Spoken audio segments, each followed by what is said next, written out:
Hi, welcome to Chard Review.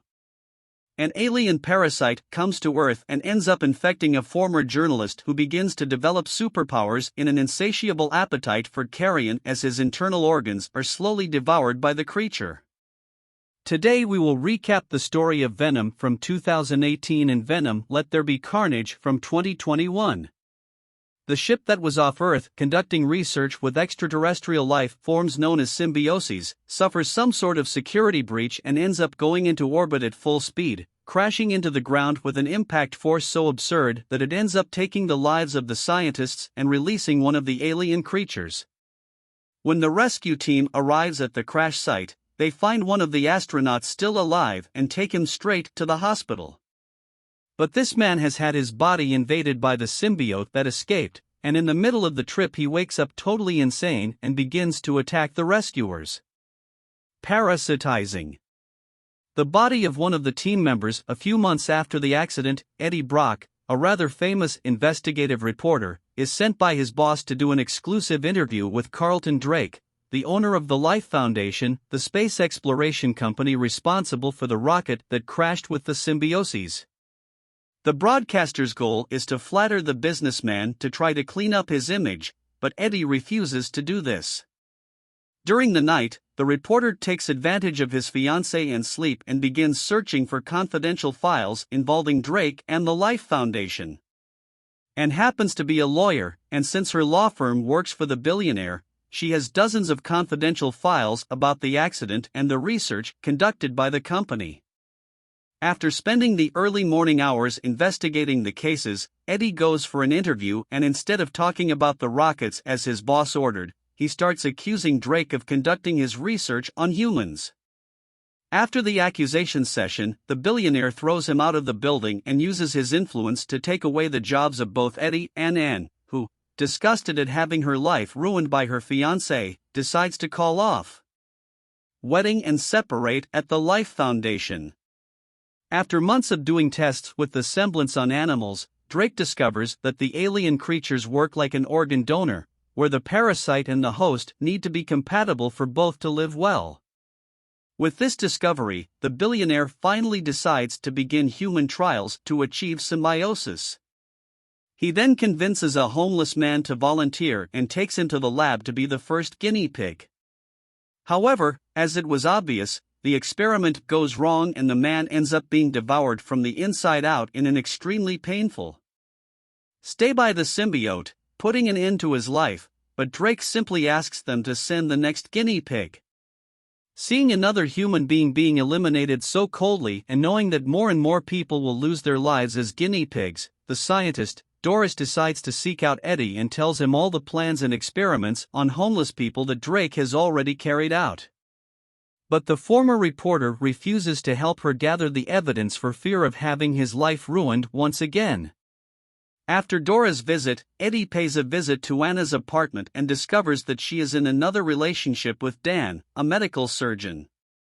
Tired of being in this limbo of failure, Eddie changes his mind and decides to call Doris. After infiltrating the building, Eddie goes to the lab while the scientist is distracting the security guards at the study center. The former reporter begins taking various photographs of the research with the symbionts and the caged people until one of Drake's guinea pigs recognizes Eddie and begins begging for help. Trying to help her, the man takes a fire extinguisher and breaks the containment glass, causing the alarm to go off, but as soon as he manages to free her, the symbiote inside her goes berserk. The frequency of the sound causes the woman to attack him, thus passing the parasite into the reporter's body and leaving the homeless woman lifeless. Not quite understanding what has happened, Eddie starts to run away while being chased by the security guards, but during his escape he notices that he is much stronger and much more agile than usual, managing to escape with extreme ease by climbing a very tall tree in a few seconds. Upon arriving at his apartment, Eddie begins to feel extreme hunger and even eats a piece of rotten chicken that was in the trash can after the bazaar. 351. Eddie goes to Anne, who is in a restaurant with Dan, and tries to show her his evidence, but the symbiote begins to take over his body, causing him to act like a complete lunatic nutcase. Realizing that Eddie is totally out of control, Dan calls an ambulance and takes him to his hospital for an MRI, but during the exam he begins convulsing wildly, forcing the doctor to turn off the machine. It turns out that in addition to fire, high-frequency waves are deadly to symbionts, and had Dan not stopped the examination, most likely Eddie in the Parasite would have been eliminated. At the Life Foundation facility, Drake finds out about the break-in and orders his security team to investigate what happened, but it doesn't take long for the security guards to find out about Doris' involvement. Upon finding out about his employee's betrayal, Drake meets with her and asks who it was that took the symbiont that the scientist refuses to say. 04:39 The businessman then changes his approach by trying to manipulate her by talking up the argument that the new host will be consumed alive by the parasite if they don't intervene, and Doris falls for the cheap speech telling him that the one with the symbiont is Eddie. With the information he wanted, Drake releases one of the parasites that consumes the scientist's organs slowly and painfully, taking her life with the information. The billionaire orders his men to go to Eddie's house to capture him, but the symbiont does not intend to surrender and begins to attack the soldiers, knocking them all out with extreme ease. As more men arrive, Eddie rushes to his motorcycle and begins to flee while blasting his pursuers with the symbiote's powers, but the crazy man becomes overconfident and in a moment of carelessness is hit by one of the cars that knocks him off his bike and causes compound fractures all over his body, leaving him totally immobile with his bones all but destroyed.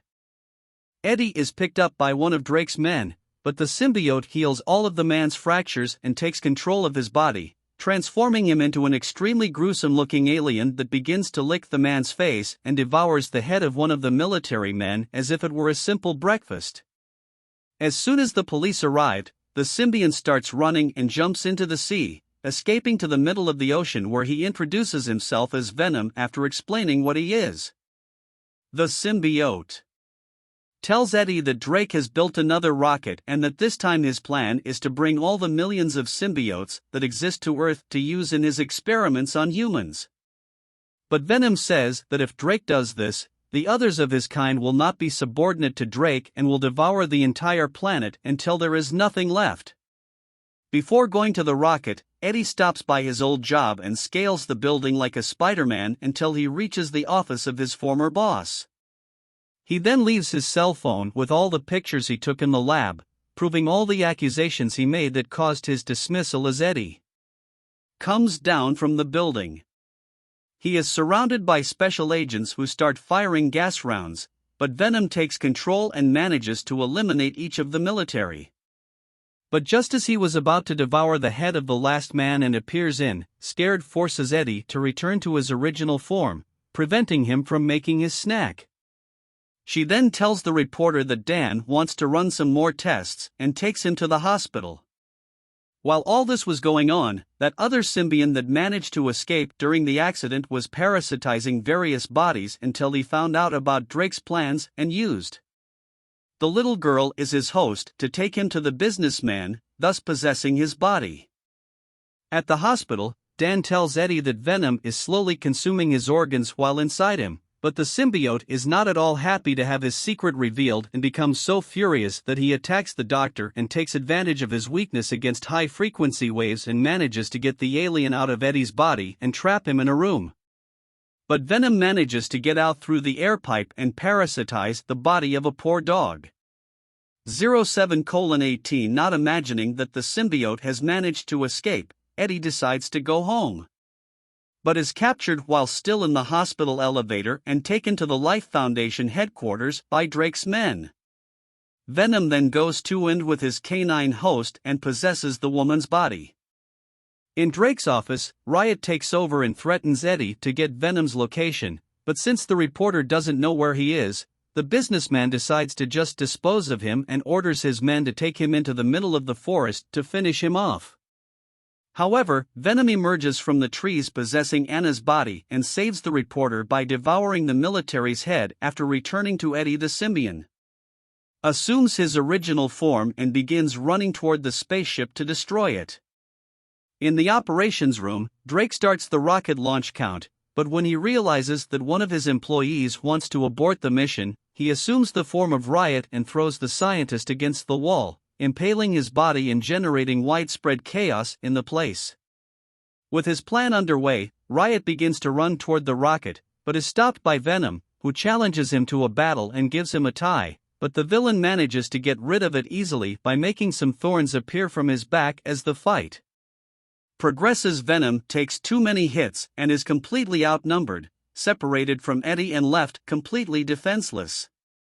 At that moment, Riot manages to absorb all of them and runs to the rocket, but at that moment, and manages to enter the launching room and activates a frequency wave so high that it separates the symbiotes from the humans on the platform. Eddie manages to knock Drake out with a single punch and knock him into the sea with a kick.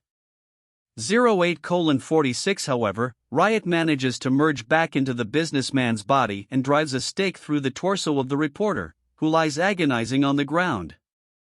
When he enters the rocket when Eddie is almost completely lifeless, Venom finally catches up with him and possesses his body, healing his wounds at the last second. He then scales the rocket that was already leaving Earth and uses the blade that was in his chest to destroy the spaceship, causing a huge fireball that chars Drake and Riot together. But the flames also hit Venom, who almost loses his life by turning into a parachute to save Eddie. So now let's move on to the events of Venom. Let it be carnage. A few weeks after the battle, the reporter managed to get back into the world of journalism. 09:23 As his first interview, Eddie decides to talk to Cletus Cassidy, a psychopath accused of dozens of killings. 09:30 Although everyone is completely sure that Cletus took several lives, none of the bodies have been found, and because of this he cannot be sentenced. For some reason, Cassidy has become fond of Eddie and constantly invites him to visit him on death row, teasing the reporter and giving him little details of his dark past. At the same time, the police put more and more pressure on Eddie to tell them all the information he can from this lunatic. After another visit to the prisoner, where he asks to write a seemingly random message in the paper, Venom identifies some strange drawings on the wall of his cell, and when he gets home, he quickly identifies one of the drawings as being of a beach in California. Once the cops arrive on the scene to investigate, they find several bodies of Cletus victims, thus getting enough evidence to sentence him to lethal injection. With this, Eddie is finally able to become successful as a reporter again, but upon finding out that and is marrying Dan, he begins to feel extremely empty and sad, even trying to take his own life with his motorcycle. Feeling a little better the next morning, Eddie receives a letter by post from Cletus inviting him to one last conversation before his execution, and even though he is still a little shaken, the reporter decides to go and maybe get a confession or a little of the man's story. Upon arriving at the prison, Eddie starts having a completely crazy conversation with the man, who soon starts offending him, but Venom is totally furious with Cletus and attacks him, throwing him back and forth inside the cell. Cassidy then takes Eddie's hand and bites down with all his might, thus tearing off a piece of venom that the prisoner swallows like a real alien appetizer, unaware that Cassidy has ingested some of Venom. Eddie goes home and starts arguing with the symbiote for getting out of hand and wasting the last chance to get a confession out of the criminal, but the argument quickly turns into a real fight with Venom, breaking the reporter's nose with a headbutt and choking him shortly. Thereafter, Eddie then strikes back by hitting the symbiote in the head with a helmet, which ends up breaking his teeth. After completely destroying the house, Venom decides to leave and abandon Eddie, but before he leaves he possesses the body of a homeless man and completely crushes the reporter's motorcycle. After leaving the apartment, Venom ends up in the middle of a costume party where he is a big hit due to his appearance and becomes a real attraction, including a motivational speech. At the same time in the prison, Cletus is strapped to a stretcher and slowly the lethal injection is applied to his body, but the chemicals begin to react with the venom cells he ingested, and because of this the criminal ends up transforming into Carnage, an extremely powerful symbiote. Inside the prison, the new alien begins to spread chaos by freeing the prisoners and causing a real carnage by taking the lives of all the prison guards with his new powers, thus achieving his long dreamed of escape. In his apartment, Eddie sees on the news about Cletus' escape, and already knowing that the criminal will go after him, he starts listening to the recordings he made of his last conversation to try to predict the lunatic's next move. And while he is looking at the sketches Venom made of the drawings on the wall of his cell, Eddie sees that he drew the St. Estes orphanage, a place that functioned almost like a sanatorium for children. But what is the villain's link to this place? Well, after taking the lives of his grandmother and mother when he was little, Cassidy ended up in the orphanage and met a girl named Frances Barrison, a little metahuman who has such powerful vocal cords that she is able to destroy hearing with a single scream. Cletus and Frances quickly fell in love and developed a loving relationship over the years until she was transferred to a psychiatric institute for mutants known as Ravencroft, and Cassidy escaped to commit his crimes, thus building his reputation as a sociopath. In St. Estes, Eddie begins to explore the site, which is now completely abandoned until he finds carved into a tree of heart with CK plus FB, the initials of Cletus and Frances. With this discovery, Eddie immediately calls Detective Mulligan, the policeman responsible for the Cassidy hunt and also the man who took the sight out of Frances' left eye. Knowing well the case of the two, Mulligan immediately assumes that Cletus is going to rescue his beloved. Finally free on the streets, Cassidy steals a convertible car and uses it to drive to a convenience store where he beats up the cashier so he can use Carnage's abilities to hack into the police system, thus managing to discover that Frances is being held at the Ravencroft Institute at the sanatorium. The principal comes to warn the villain about Cletus' escape and teases her that he will never get her out of there. But as soon as she finishes her teasing, Cassidy appears already inside the cell and uses Carnage's powers to strangle the woman and destroy the cube where Frances is trapped, finally freeing her beloved after so many years. Carnage then leads them to the car and destroys the pursuing vehicles. Trying to help, Frances uses her powers to try to bring down the helicopter, but she shoots out sound waves so strong that they nearly take the life of the symbiote, who angrily says that if Frances screams one more time, he will eliminate her. After escaping, Cletus and Frances begin planning their wedding, and each of them chooses the gift they want for the ceremony. The villain chooses Mulligan for taking away her vision. Cassidy chooses Eddie because he is responsible for his doom, and Carnage chooses Venom because he wants to be the only symbiote on the planet. After what happened at the Ravencroft Institute, Mulligan asks Eddie to go to the police station, and after making several accusations, the policeman tells him about the monster that is with Cletus, making the reporter immediately understand that Cassidy now also has a symbiote with this information. Eddie tells him about Cletus and asks her to look for Venom as only he can defeat Carnage. 14:43 But it turns out that the alien, who is now in the body of a convenience store owner, is still very upset with Eddie and refuses to help him, and then uses her power of persuasion to massage the symbiote's ego and manages to convince him to enter her body and together go to Eddie. When Venom arrives at the police station, he springs into action and rescues the reporter, leaving a hole in the wall. But before merging with him again, the alien forces Eddie to apologize and finally make up, knowing what Cassidy is capable of. Eddie asks Dan and Ann to pack their things and leave town as quickly as possible while he tries to track down the villain, but the couple doesn't even have time to try to escape. While Dan is loading his things, Frances comes up behind him and manages to knock him out with extreme ease, entering the apartment and capturing it shortly thereafter. But before she leaves, she hands the wedding invitation to the doctor and orders and to give it to Venom. As soon as Frances leaves, Dan immediately calls Eddie and tells him that they have taken in, as well as giving him the address that was on the invitation. Across town, Mulligan is driving through the streets until he encounters Cletus and decides to try to arrest him himself, a not very smart idea. Carnage then uses his mutant abilities and manages to capture the policeman. Arriving at the ceremony site, which is a cathedral still under renovation, Venom and Carnage start advancing against each other.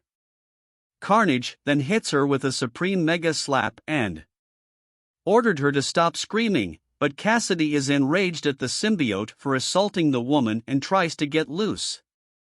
However, the alien pulls him back into it with no more obstacles.